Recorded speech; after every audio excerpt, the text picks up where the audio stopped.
So colleagues, we are moving with the next presentation.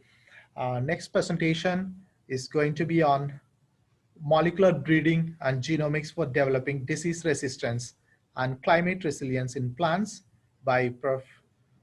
Muthurajan Ravindran, Professor Head, Department of Biotechnology, Center for Plant Molecular Biology, Tamil Nadu Agriculture University, India. And before he starts his presentation, I have a brief introduction about Professor Ravindran.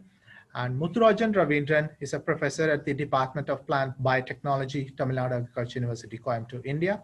He holds an impactful teaching and research experience more than 20 years. His wealth of research experience is vast, having spent 3 years as postdoctoral researcher at the International Rice Research Institute, Philippines. He was a visiting researcher at the Beijing Genomic Institute, China, as well as National Institute of Agrobiological Sciences, Japan. Professor Ravindran's research program on rice has resulted in the development of tolerance rice to submergence, fine-grained rice variety, herbicide-tolerant rice, drought and saline-tolerant rice, and dual-purpose sorghum variety. His research program has identified, cloned, and validated several plant health-associated candidate genes, has won several research grants worth of millions of US dollars, which led to 153 research papers and 96 of which are in peer-reviewed international journals with H index of 21 and I index of 43. He has published several book chapters at national and international levels, has mentored 6 PhD and 25 master students in completion of their research projects, most of whom are recipients of national and international fellowships, including Marie Curie Fellowship and DAD Fellowship. Furthermore, Professor Ravindran is an active member of several national and international society and organizations, including SOSTRI, Indo-Canadian Institution Fellowship Program. Now, it's my pleasure to invite Prof. Ravindran to deliver his presentation. Prof. Ravindran, floor is yours. Thank you. Thank you, Dr. Sarah, for your nice words and introduction. And thanks again for the opportunity given to share some of my views and experiences on using various biotechnological or especially genomic tools in improving crops, especially rice, for disease resistance and climate resilience. So my focus will be mainly on abiotic stress tolerance, but I will share my experiences and also small experiments with regard to improving rice and tomato for disease resistance using genomic tools. So can I share my slide now? Yes, Prof. Sure.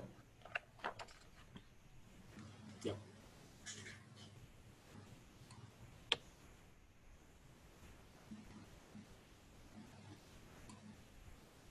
Okay. So very good morning, everyone. And once again, thanks to Dr. Saravanan for giving me an opportunity to discuss or to talk to you on this topic, molecular breeding and genomics for developing disease-resistant and climate-resilient croplands. So I'm Ravindran Muthurajan from Tamil Nadu Agricultural University, Coimbatore, which is located at the southern part of India. So this Tamil Nadu Agricultural University is more than 100 years old institute, so which will take care of developing agro-technologies for our province Tamil Nadu and also for India. Some of our technologies like sugarcane system intensification, moringa, bajra Napier hybrid, so they have reached the global market and they are very, very popular in several African and Asian countries. So coming to our topic on using genomic and biotechnological tools, so in improving disease resistance and climate resilience in croplands. So our population is growing exponentially on one direction. Soon we are going to touch the mark of 9 billion, and by 2100, so it will be around more than 11 billions. So correspondingly, we are in a position to improve or increase our food production by 2050. So we should be in a position to improve our or increase our food production by 50%. So, but the prevailing growth trends or the current yield trends, so they clearly indicate that we may not be able to reach the target. So, as per the predicted model, the yield of major crop should grow at a rate of 2% or more than 2% per year. But now we are progressing at 1 to 1.5% growth rate. So definitely we will not be able to meet this target. And when you look into the components or the strategies which have allowed us to reach this stage of self-sufficiency in food production. So before 1960s, so we were having crops like rice having yield potential of around 1 to 1.5 tons per hectare. So through introduction of green revolution varieties, so during 60s, so we have seen very drastic increase in the yield potential of major crops like rice, wheat, maize, etc. So this improved varieties alone has contributed by more than 20 to 30% in improving our food production. But to meet the predicted demand during 2050, so in addition to the various production technologies, so we are in a situation to improve the yield potential of major crops further. So the potential yield of any crop so will not be realized under all situations. So due to varying climatic conditions and environmental factors, and but the actual yield under farmers' field or farmers' locations, so they will range from only 50 to 60%. So apart from improving the yield potential further, so as I said, from the pre-green revolution yield potential of 1 to 2 tons per hectare, now we have rice varieties with an yield potential of 8 to 10 tons per hectare. So increasing the yield potential beyond this 8 to 10 tons per hectare is scientists are facing real problems. So in improving the yield potential further.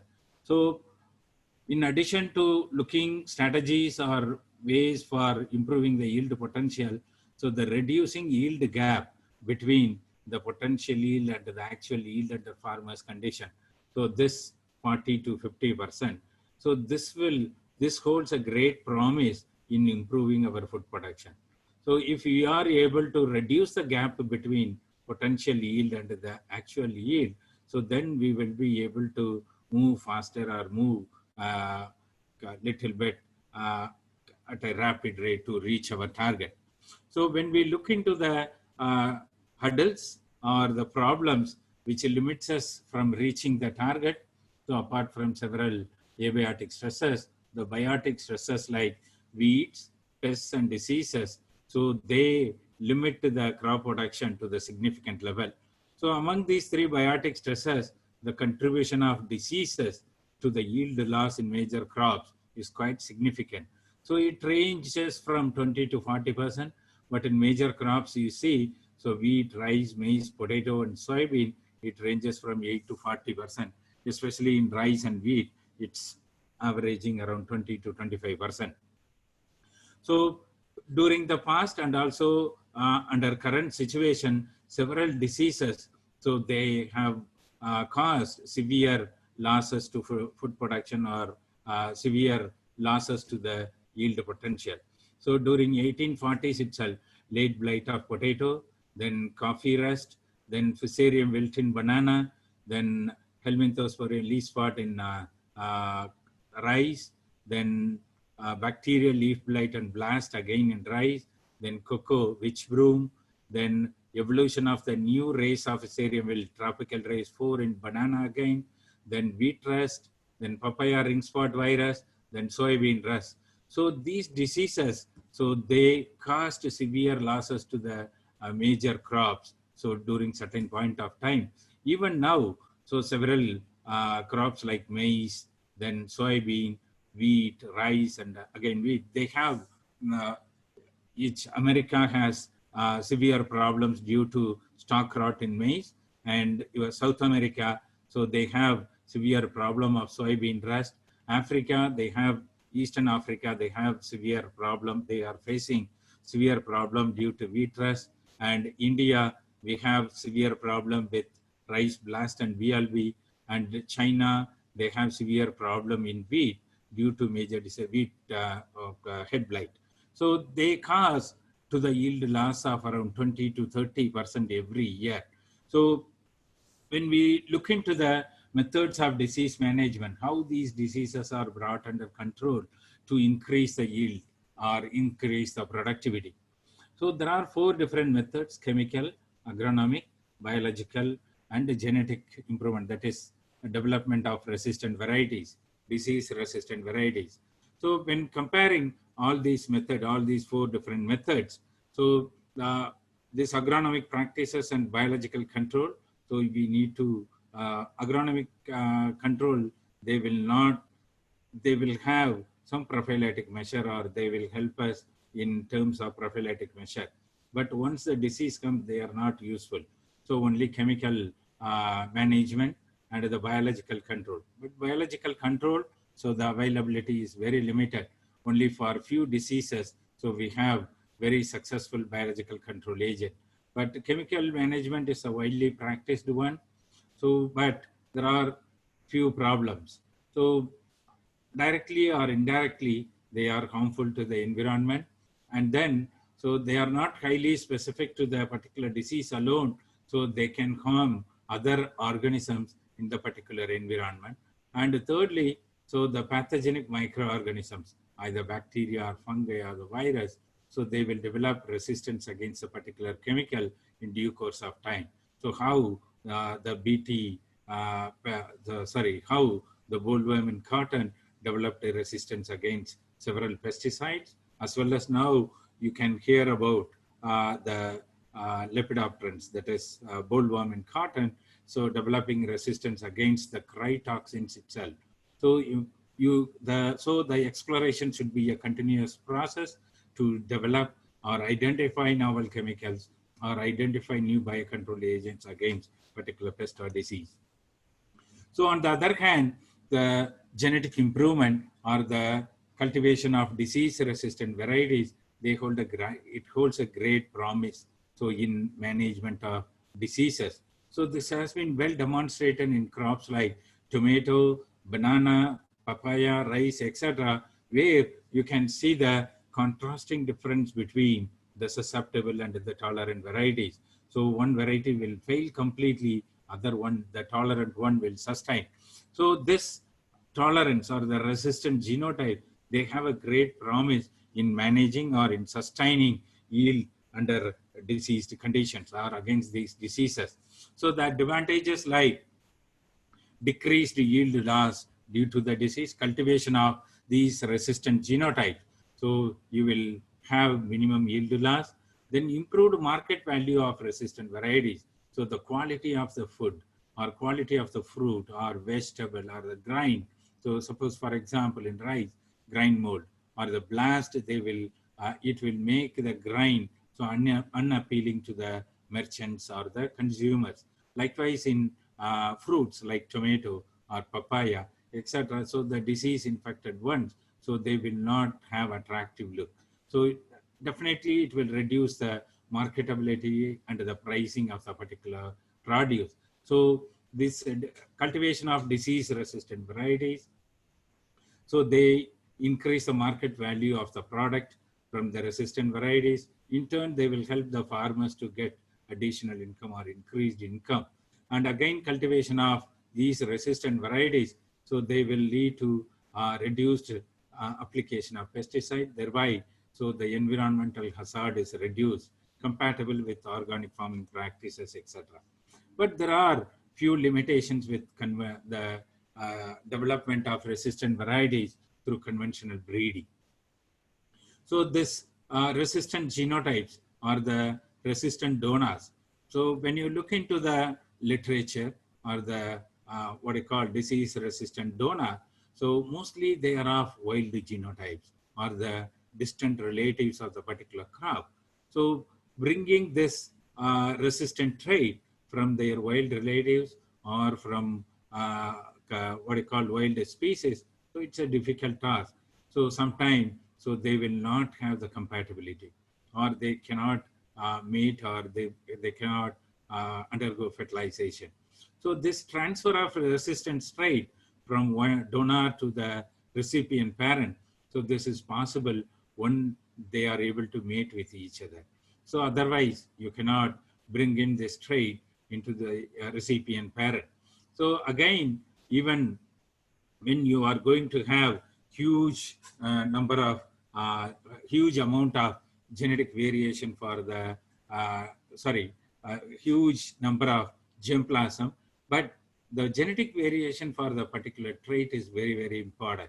So say for example in rice, so you may have 1,000 genotypes or 5,000 genotypes. Sometimes you will not be able to find resistant source against a particular disease.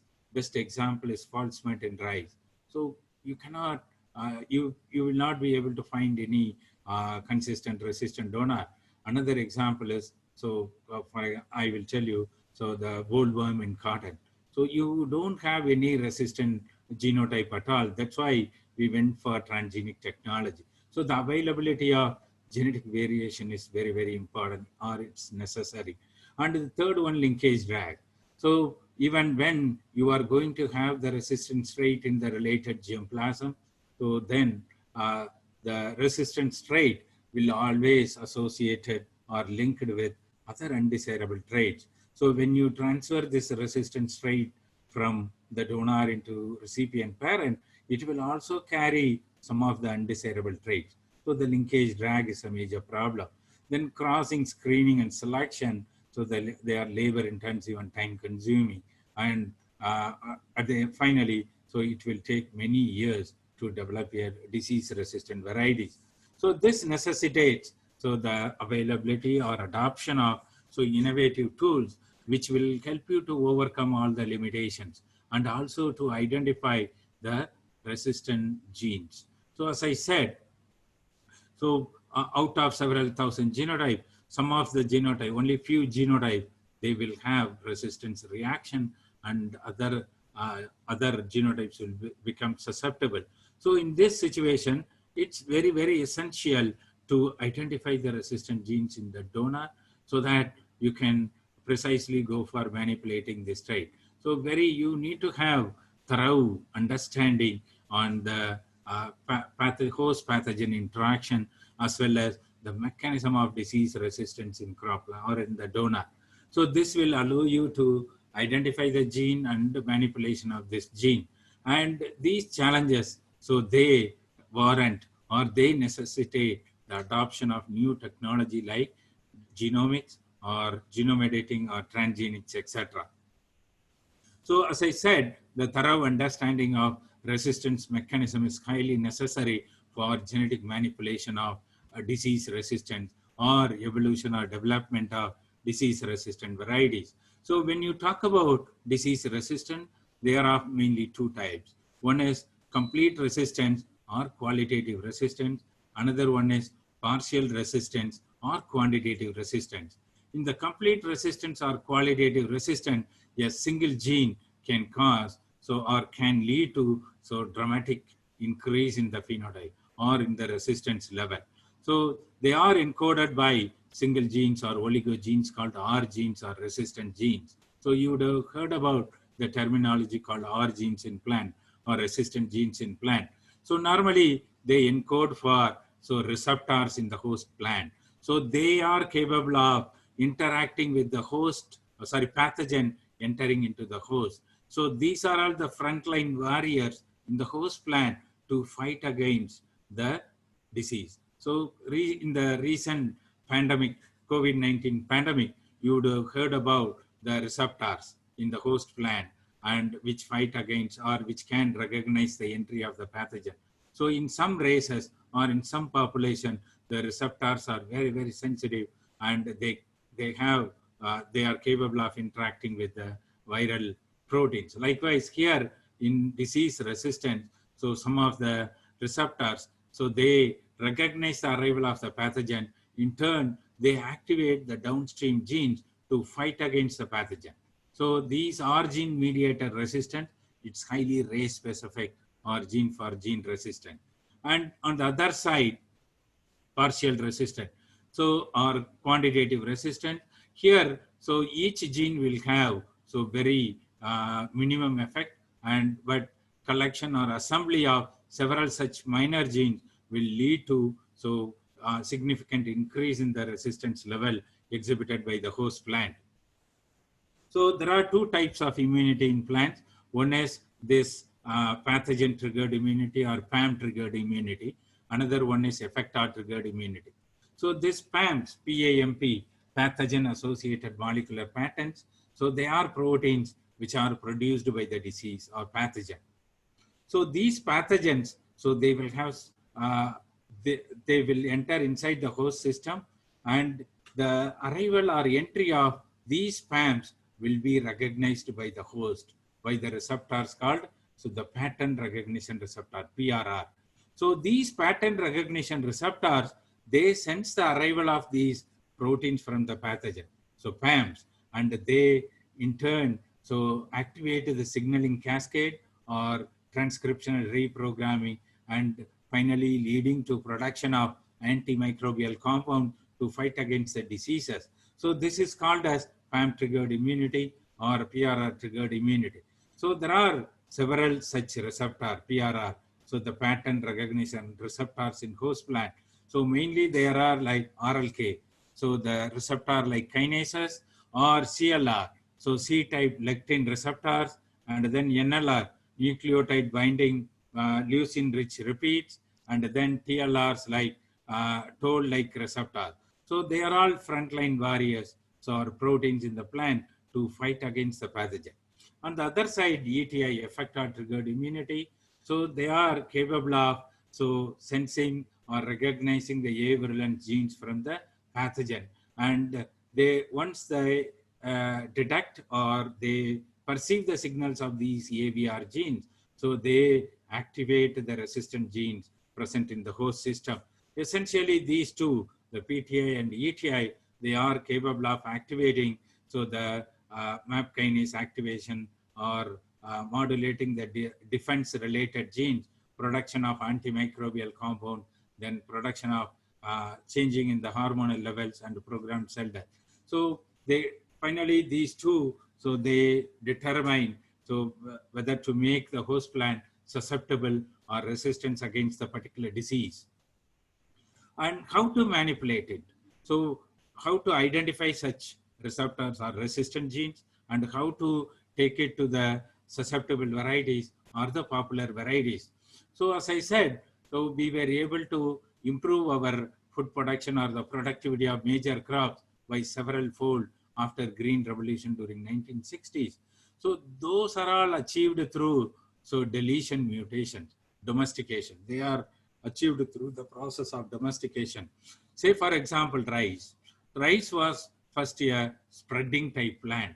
So then they made rice as a erect one by identifying a mutant called PROG1 mutant, prostrate type mutant.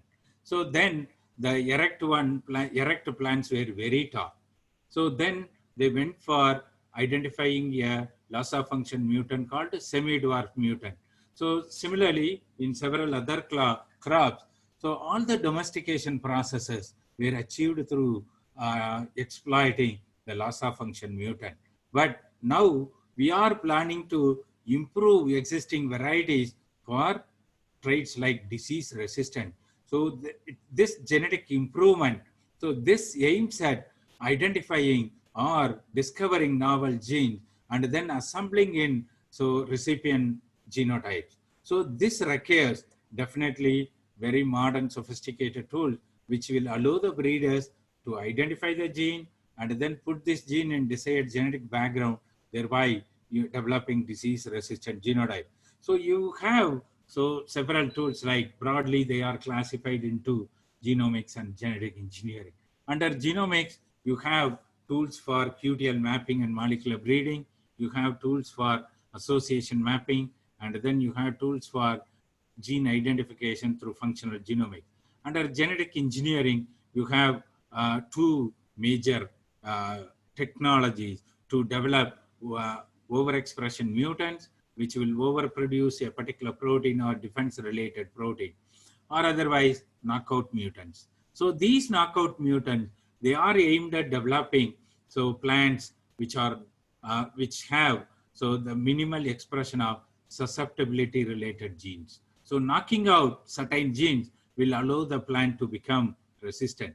So in this case, the generation of knockout mutant will allow you to improve the resistance in cropland. So you have definite tools for each and every one of these strategies. So we will see some of these technologies, and then basics of these technologies, and some of the application or the achievements made by using such technologies. The first one is marker-assisted breeding, simple marker-assisted breeding. So now when you look into any literature, say for example, any crop improvement journal, so almost 10 to 20% of the articles, they are all on marker-assisted selection, discovering markers or using markers to introgress any trait into the desired genetic background. In rice alone, so almost 10 to 20% of the articles published per year, so they are all on marker-assisted selection. So why these markers are used extensively? You can see very clear demonstration on the superiority of the use of markers over other techniques. See the green line. So this is by using the genetic gain or the yield improvement achieved by using markers which are closely linked, or the gene-based markers. So the genetic gain, what you achieve by using the gene-based marker, is very, very rapid when compared to the phenotypic selection, the red line. So you will be able to achieve the desired genetic gain, but the time taken will be very, very long when compared to the improvement process by using markers. So this clearly demonstrates that using markers will allow you to move fast or move rapidly in developing disease-resistant varieties. So how the markers are used? So it consists of two different steps. One is marker discovery and then marker deployment. So the marker discovery, so it's about QTL mapping or identifying genes. So how these genes are identified, you need to have two different parents, susceptible parent and the resistant parent, then develop a mapping population involving these two parents, and then develop a real population or backcross population, and then genotype the population, phenotype the population, then do the correlation analysis. So you will be ending up with markers or genomic regions or the DNA segments on the donor genome, which is contributing for resistance. So this is called as QTL discovery or marker discovery. And those QTLs or the genomic regions can be introgressed into any desired recurrent parent or the recipient parent by using molecular markers which are located near or within this DNA segment. So you need to, for marker deployment, again, the donor parent, which has been utilized for mapping, can be used for crossing with any desired recurrent parent for introgressing this trait from the donor into recipient. So then the segregating population will be developed, and these segregating population will be genotyped by using the marker which are identified in the discovery phase, and then identify the plants harboring desired allele of the marker. So normally you will go for selecting for the donor allele of the particular marker. So then the plants will be forwarded further for next level of testing. So there are few considerations for selecting markers for the marker-assisted selection. So one is that the first one is the marker should be very, very close to the gene controlling the trait. Or if the marker is going to be far away from the QTL or the gene, then you can expect recombination, the occurrence of recombination at any point of time.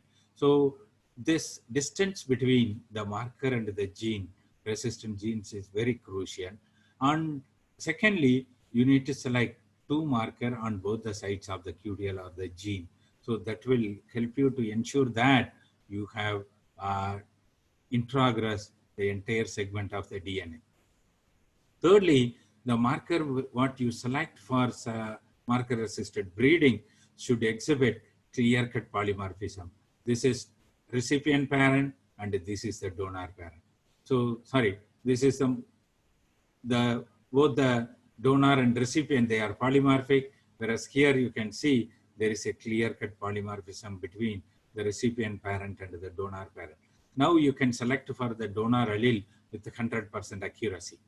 So the advantages of MAS, like it's very simple when compared to, especially with regard to disease resistant, the screening process is very, very difficult, or in some cases, it's very difficult to replicate or impossible to replicate. Especially, for example, some of the diseases, you don't have what you call the protocol or the procedure for maintaining the pathogen or multiplication of the pathogen, or screening tests are not available. In this case, this marker assisted selection will help you to go with 100% confidence. Secondly, you can select at seedling stage itself and the reliability is very, very high. And fourth, so this will help you to discard more than 75% of the undesirable progeny. If you are going for selecting the R gene, so you will have, so R gene segregating in the ratio of 1:2:1. So 25% of the progenies alone will be carrying R gene under desired homozygous condition. So this 25% of the plants is enough to move forward. So remaining 75% can be discarded. But in conventional breeding, you cannot discard any plant till you reach the end point. So here in marker assisted selection, you can discard 75% of the plant in the F2 itself. If you are selecting for 2 QTLs, more than 94%. So progeny can be discarded 9:3:3:1. So 15 parts out of 16 parts can be discarded. So these are all some of the examples for achievements through marker assisted selection. In India, rice varieties have been improved for bacterial leaf blight, blast resistance, and then in wheat rust resistance.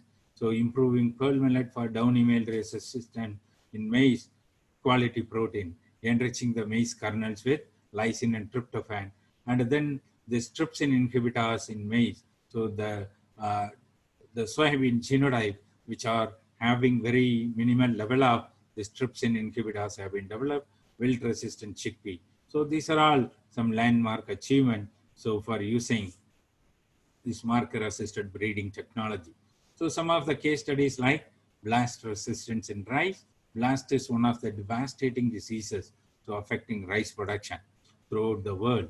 So far by utilizing the genetic variation, more than 100 resistant genes have been identified, but the pathogen is very, very dynamic.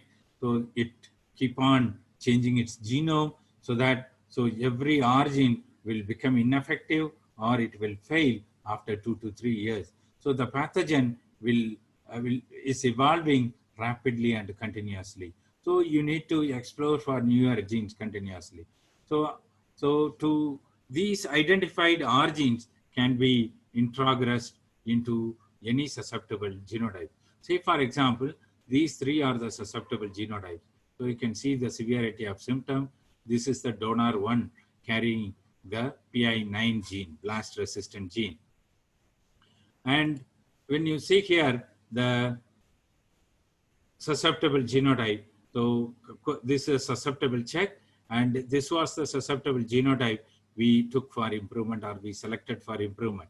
So the progenies of this CV MAS 14065, you can see the phenotype here. So introgression of one gene PI9 alone so had significant impact on resistance against your blast. So then in another case, we have improved rice varieties for bacterial leaf blight and blast. So XA30 and XA21, they were introgressed into the popular rice genotype. Similarly, we have developed drought-tolerant rice varieties, and then diabetic-friendly rice have been developed through marker-assisted selection. And this is one of our landmark discovery. So you would have heard about Clearfield technology in rice, wheat, maize, sunflower, canola, etc. So these this herbicide-tolerant rice was identified through EMS mutagenesis, and we screened around 200,000 rice plants, EMS-treated rice plants, and identified a single plant surviving against this herbicide. You can see the power of this genomic tool, mutagenesis. And then this mutant was stabilized, and markers linked to this resistance, they were discovered. And then discovered markers, so they have been put into breeding applications now. So we have developed herbicide-tolerant rice or Clearfield rice, so again exhibiting resistance against the broad-spectrum herbicide imidacloprid. And then the second technology is marker-assisted backcross breeding. And here in simple marker-assisted selection, you will select only for the disease-resistant loci, but this backcross breeding will allow you to retain or recover all the positive attributes of the recurrent parent. So you will select for other regions also. So in conventional breeding, it's very difficult to select so the superior genotype having so all positive attributes of the recurrent parent. But by using markers, you will be able to estimate the recovery of recurrent parent genome by using markers, and then so you can select the improved lines with the 99% recovery of recurrent parent genome. The steps involved are like, so the donor parent will be crossed with the recipient parent, obtained F1 will be backcrossed again with the recurrent parent, and BC1F1 again backcrossed with the recurrent parent, and the BC2F1 again backcrossed with the recurrent parent. And these backcrossed progenies, so they will have so the maximum recovery of recurrent parent genome, and then they will have minimum or no undesirable trait. So you will be able to, just a minute, I will take some water and come. So conventional backcrossing will allow us to select a superior genotype in 6 or 7 after 6 or 7 backcrosses. But in marker-assisted backcrossing, you will be able to select the right genotype with more than 90% recovery of recurrent parent genome in just 2 backcrosses. This is the power of this technology in identifying a superior genotype. So this marker-assisted backcross breeding, so which have been used successfully in several crops for improving several traits. So we have used this tool for improving blast resistance in rice. So we have a popular rice variety called ADT43, and we have used this marker-assisted backcross breeding to introgress so 3 blast-resistant genes like PI1, 2, and 33 to develop a blast-resistant version of ADT43. And again, so another popular variety called CO51 rice variety, and this is moderately resistant to blast because this already carries a blast-resistant gene called PI54. And we wanted to pyramid another resistance genes called PI9 into CO51, and we have made this CO51 completely resistant against the local isolate of blast pathogen. So we have now the CO51 pyramided with PI9 and 54 ready for testing. And then in soybean, we have pyramided resistance against 2 diseases. So one is Phytophthora rot, another one is powdery mildew resistant. These 2 resistant genes have been pyramided into 2 of the soybean varieties of India, CO3 and JS335. And now we have Phytophthora and powdery mildew resistant CO3 and JS335 soybean. And then this is another example where we have developed salinity tolerant rice through marker assisted backcrossing. So this salinity tolerant is contributed by a single major QTL called Saltal, located on chromosome 1 in a salinity tolerant rice called Pokali. So from this donor, so several salinity tolerant rice genotypes have been developed by IRRI and also in Africa and other Asian countries. Here we have developed a salinity tolerant version of a very popular rice variety of Tamil Nadu called, or South India called Ponni. So you can see the first lane. This is the recurrent parent where the entire set of plants died in 100 millimolar sodium chloride, and this is the donor, salinity tolerant donor performance of this donor. So you can see some of the backcross progenies of this Ponni, so introgressed with Saltal QTL. So they exhibited excellent performance when compared to the original recurrent parent, and you can see the phenotype of these plants. So now we have a salinity tolerant version of the popular variety, so which is tested at national level now.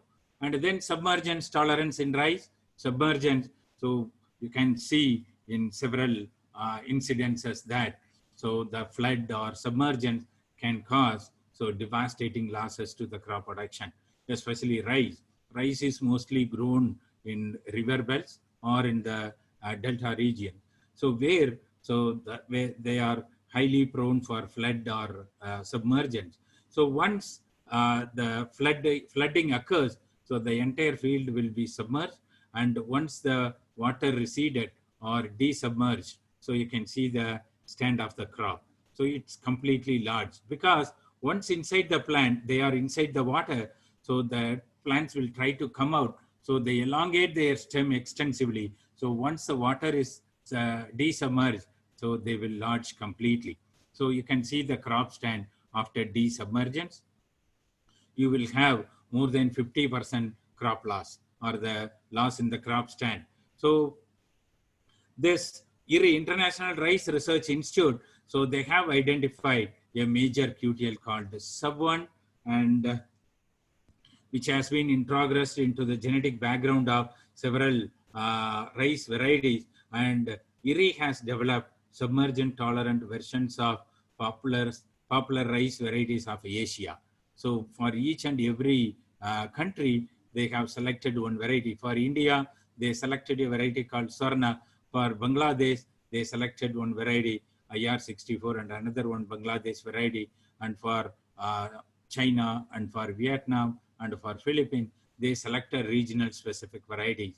And then they improved it for submergence tolerant. You can see the performance of the submergent tolerant version of popular varieties. Say, for example, so you can select this IR64. IR64, you can see the crop stand after desubmergence. It's out of the entire plot, hardly 10 plants are surviving, but you can see the IR64 subbird. So 100% tolerant exhibited against submergence. So we also developed a submergent tolerant version of a popular variety of our province, Tamil Nadu. So Co43 Sub1 was developed, and this has been released as a national variety last year, 2018. And marker-assisted backcrossing for heat-tolerant rice. So as you all know, heat stress is fast becoming a major problem in crop production, especially in rice, wheat, maize. They affect the pollination severely, and again in vegetables, so they have very huge impact on both fertilization and the fruit quality or vegetable quality. In rice, you can see the impact of heat stress. So once the temperature increases in the daytime, so you see the sterility also increases. So this graph, bar graph. So those spikelets which open around 9 to 10 a.m., you will see 10% sterility, whereas those spikelets which open around noon time, you see the sterility is going up to 40%. So you can see the correlation between the day temperature and the sterility. Once the temperature increases slowly, the sterility also increases. So to develop heat-tolerant versions of rice genotypes, there are two strategies which are proposed or adapted. One is to develop heat-tolerant varieties which exhibit real tolerance against heat. So they have efficient cellular machinery to combat the heat injury. Whereas other one, heat escape mechanism. So by some or other mean, the plant will try to escape the heat stress. So one of the very novel trait is early morning flowering. You can see the flowering or anthesis of rice genotype. Normally, it will start around 8:30 in the morning, the popular varieties, and then the anthesis will reach the peak at around 12 to 12:30 in the noon and completed around 1 o'clock in the noon. So whereas this early morning flowering line, EMF line, this red line you can see, red dotted line. So very clear preponement in the anthesis. So it will begin anthesis at 7:30 in the morning, and the anthesis will reach its peak around 10 o'clock and finishes anthesis by 11:30 itself. So a clear preponement of 2 hours or early anthesis of 2 hours. This will make the rice plant or the rice anthers to escape from the heat stress. So that you can imagine or you can assume that the temperature in a particular day will be at its peak during 12 to 2 o'clock. So, but the early morning flowering rice lines, they reach peak flowering at around 10 o'clock, thereby, so they can avoid or escape from the heat stress. So the QTL or genes for early morning flowering has been identified in Oryza officinalis. From this, we have introgressed this QTL into popular varieties of Tamil Nadu. So we obtained this donor from IRRI, and then we have mobilized this QTL into our popular varieties. So this first panel is the unimproved or the popular variety. By 7:47 a.m., this has not, this has not started its anthesis.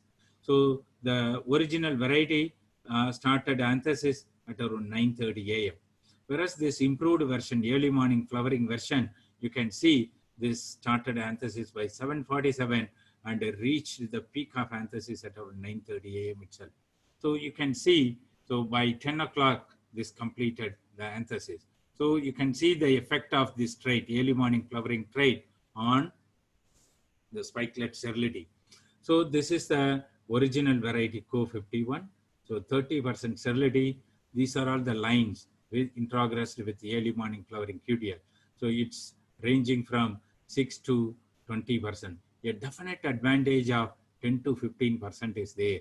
So this marker-assisted selection has enabled development of heat tolerant or heat escape rice lines by possessing this early morning flowering trait. And the third strategy is marker-assisted gene pyramiding. So now we have seen rice varieties or soybean varieties improved for one trait or 1 or 2 QTLs. So suppose you want to pyramid 4 or 5 different traits into a single genetic background. How to do that? There are 3 different methods. One is stepwise transfer, then simultaneous transfer, and convergent transfer. In the stepwise transfer, a popular variety will be improved for the first trait, and then the near isogenic line will be developed. And then the improved near isogenic line will be crossed again with the second donor parent, DP2, donor parent 2. This will be improved for the second line. Likewise, it will be going on. So once after improving the donor parent, recipient parent for the first trait, then it will be improved for the second trait. So this will be very time consuming.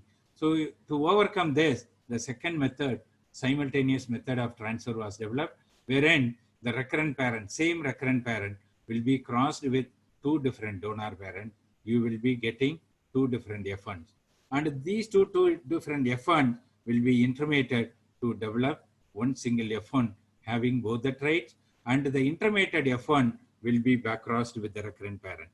Keep on back-crossed. So finally, a near isogenic line will be developed. But here the problem is that if there are going to be 2 or 3 donor, it's okay. But having 4 or 5 different donor parents will improve or will create the problem of incompatibility, genome incompatibility. To overcome this, this convergent method of transfer was developed. Here, the recurrent parent, same recurrent parent will be crossed with different donor parent, And for each trait, near isogenic line will be developed. And improved near isogenic lines of the recurrent parent harboring different traits, they will be intermated. So this will help us to minimize the problem of genome incompatibility. Finally, you will be able to combine 6 or 7 different traits like yield, quality, then increased adaptation to drought, salinity, submersion, nutrient use efficiency, insect resistance, disease resistance. You can combine by using novel genomic tools. We have developed a single rice variety exhibiting tolerance against drought, salinity, and submersion. QTLs controlling tolerance against these 3 different traits. They have been pyramided into a single genetic background. And multiple stress tolerant rice varieties improved for these 5 different traits: drought, blast, BLB, BPH, and phosphorus use efficiency. They have been generated and they are in the advanced stage of development. And then the 4th methodology is multi-parental advanced generation intercrosses, MAGIC. As I said, when you are planning to combine 7 or 8 different traits, sometimes 20 or 30 different traits, so you need to have improved mating designs or innovative mating design. One such mating design is MAGIC.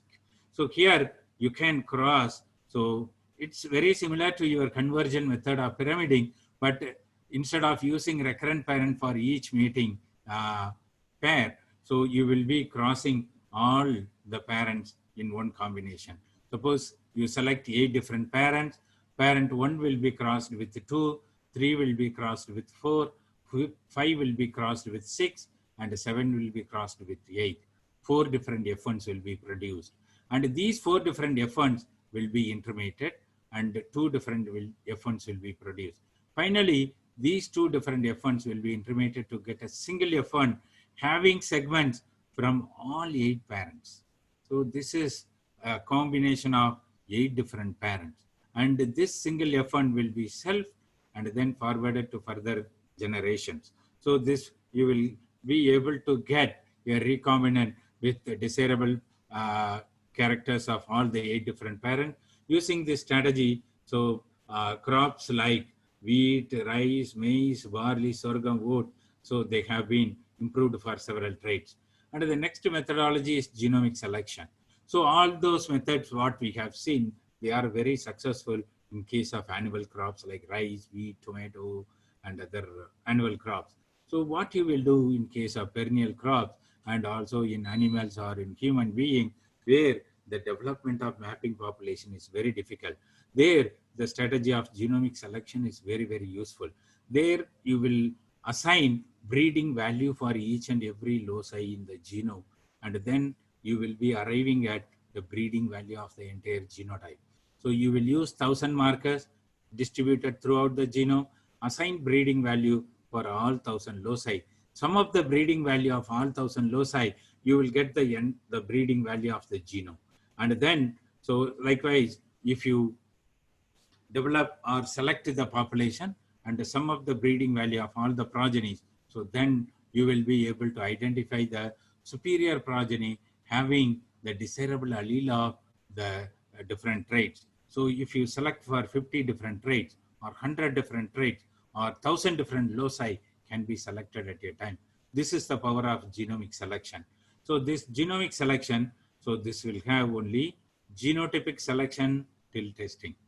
Whereas in our conventional breeding, always you need to go for phenotype, confirming the phenotype.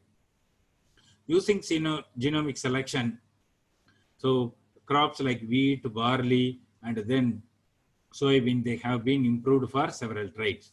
And coming to the second broader category, this is with regard to use of marker-assisted breeding and genomics-assisted breeding. Then coming to the next category of tools called genetic engineering. So this will be highly useful or successful. So when there is no genetic variation available for the trait, the example is Bt cotton. So Bt cotton, the resistance against bollworm is not at all present in cotton germplasm, and the resistance trait was sourced out from bacteria. And then so this genetic engineering is used to introduce any trait from any organism into any organism. This is the power of this technology. So the resistance genes will be identified and integrated or introgressed into any desired genome, and then the products will be tested. So advantages like, so they implant pest resistant and a significant reduction in the use of chemical pesticides. So they reduce the use of chemical like in cotton. So introduction of one technology, BT cotton, so reduced the application of pesticides in cotton by more than 50%. So increased, so crops, many crops have been improved for resistance against viral diseases, bacterial diseases, fungal diseases, etc. Herbicide tolerance against abiotic stresses, quality improvement have been achieved through genetic engineering. So one example is improving eggplant or brinjal against fruit and shoot borer using the BT gene. Cry1AA3 was introduced into brinjal to develop fruit and shoot borer resistant brinjal.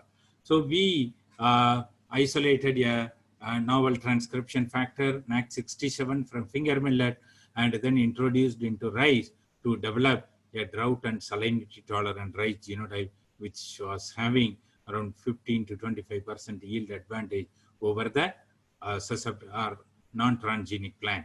So this overexpression mutant, they are highly useful for imparting resistance against several diseases, but for improving quality or removing inhibitors, or so in disease resistant, there is a strategy called knocking out susceptibility factors. So for the successful example, what you call establishment of the pathogen inside the host, they need some kind of machinery of the host favoring the growth of the pathogen. And the if you are targeting knocking out the susceptibility factors, then you will be able to develop disease-resistant varieties. One such technology is RNA interference or RNAi technology. So they suppress the expression of desired gene. So by using this RNAi, so the PRSV, papaya ring spot virus resistant papaya has been developed. So the virus coat protein was targeted, and you can see the development of symptom. So mosaic symptom in the ring spot virus infected leaves. And then in banana, we have developed transgenic banana exhibiting resistance against bunchy top virus. So here we targeted the replicase gene of BBTV, banana bunchy top virus, and then we deployed RNAi technology to target the suppression of this virus gene. So the RNAi interfered plant, so they were exhibiting high level of resistance against the virus, BBTV. And the last tool in genetic engineering is genome editing. So far we have seen several tools where you will overexpress a particular gene or knocking out the particular gene. So they are all newer tools. So introduction or knocking out. So they lead to development of newer products. So depending on the integration site, etc. But this genome editing, very recent innovation, they help you to cause desired mutation at desired location. You can make A into G or T into C. Or if you want to remove one nucleotide, you can do that. Desired changes can be made at desired locations. So this is the power of genome editing. So this works on the basis or the, based on the principle of the CRISPR associated proteins in bacteria. So the bacteria, so they will not allow other viruses to entering inside their body. So they cleave or chop up the viral nucleotide. So they keep the viral sequences in their memory, and once the next pathogen enters, they will destroy it. So the same mechanism is exploited here. So this here you need to design the sgRNA, guide RNA, and cloned in a transformation vector, and this guide RNA along with the Cas9 protein will be integrated into the host genome.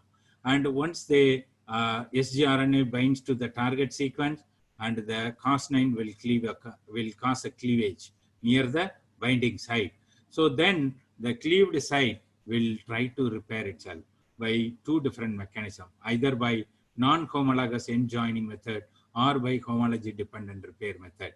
So in non-homologous end joining, simple cleavage is possible, whereas in homology dependent repair, you will be able to create any desired mutation. So there are three types of genome editing: sequence-dependent nucleases 1, 2, and 3. In nuclease 1 type, so you can cause indels, insertions or deletions can be made, whereas in SDN2, you can make base pair substitution, whereas in SDN3, you can replace the gene or you can insert a new gene at desired location. And using this technology, so crops like rice, tomato, apple, so they have been successfully improved for, rice has been improved for bacterial leaf blight resistant, and then tomato has been improved for powdery mildew, and then apple has been improved for fire blight resistant, and non-browning mushroom, it has been commercialized, and several plants resistance against fungus pathogens, plants having resistance against viral diseases, they have been developed.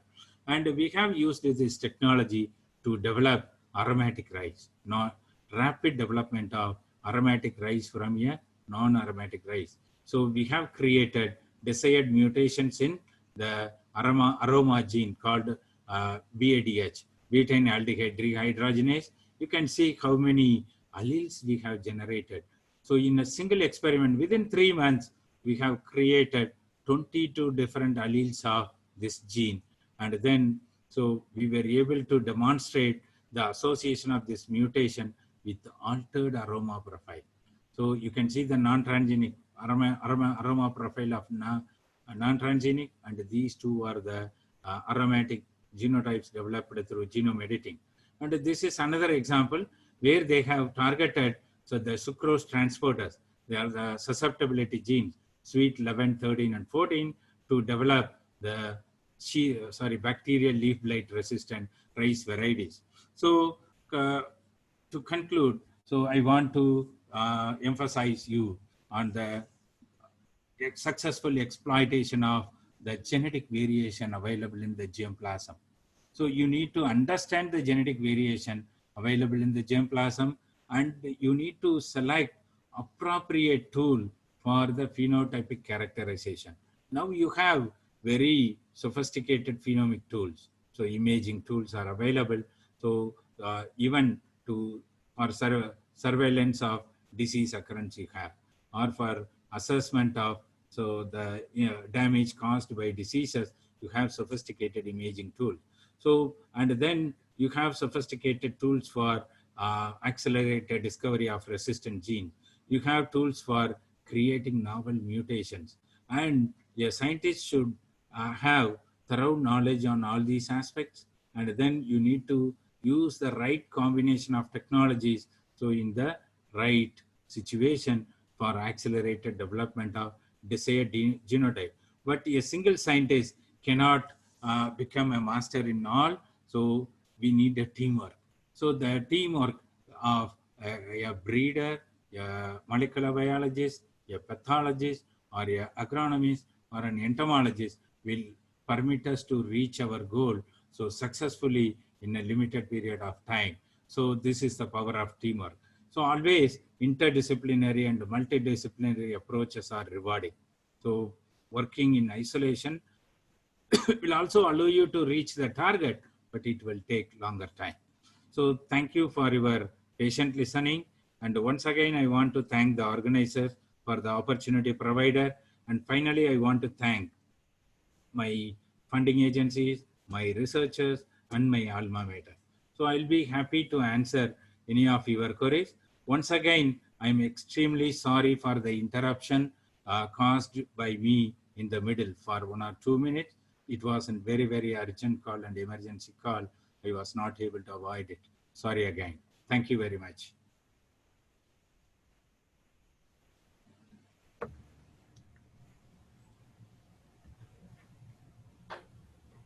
Thank you very much, Prof. Ravindran, for this very comprehensive and informative and excellent presentation, starting from the basics of plant breeding to the advances in biotechnology, as well as the genome editing and how it could make the things happen in case of plants to offer resistance against several biotic and abiotic stresses.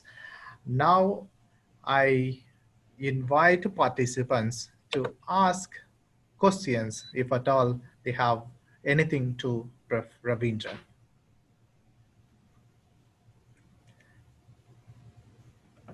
I understand that you're very busy today and it is a graduation and convocation at Tamil Nadu Agriculture University, and you have been there since morning, and you really take off your time from the busy schedule, and you made this excellent presentation, and really is a lot of information to the participants. And I'm not seeing any question in chat box.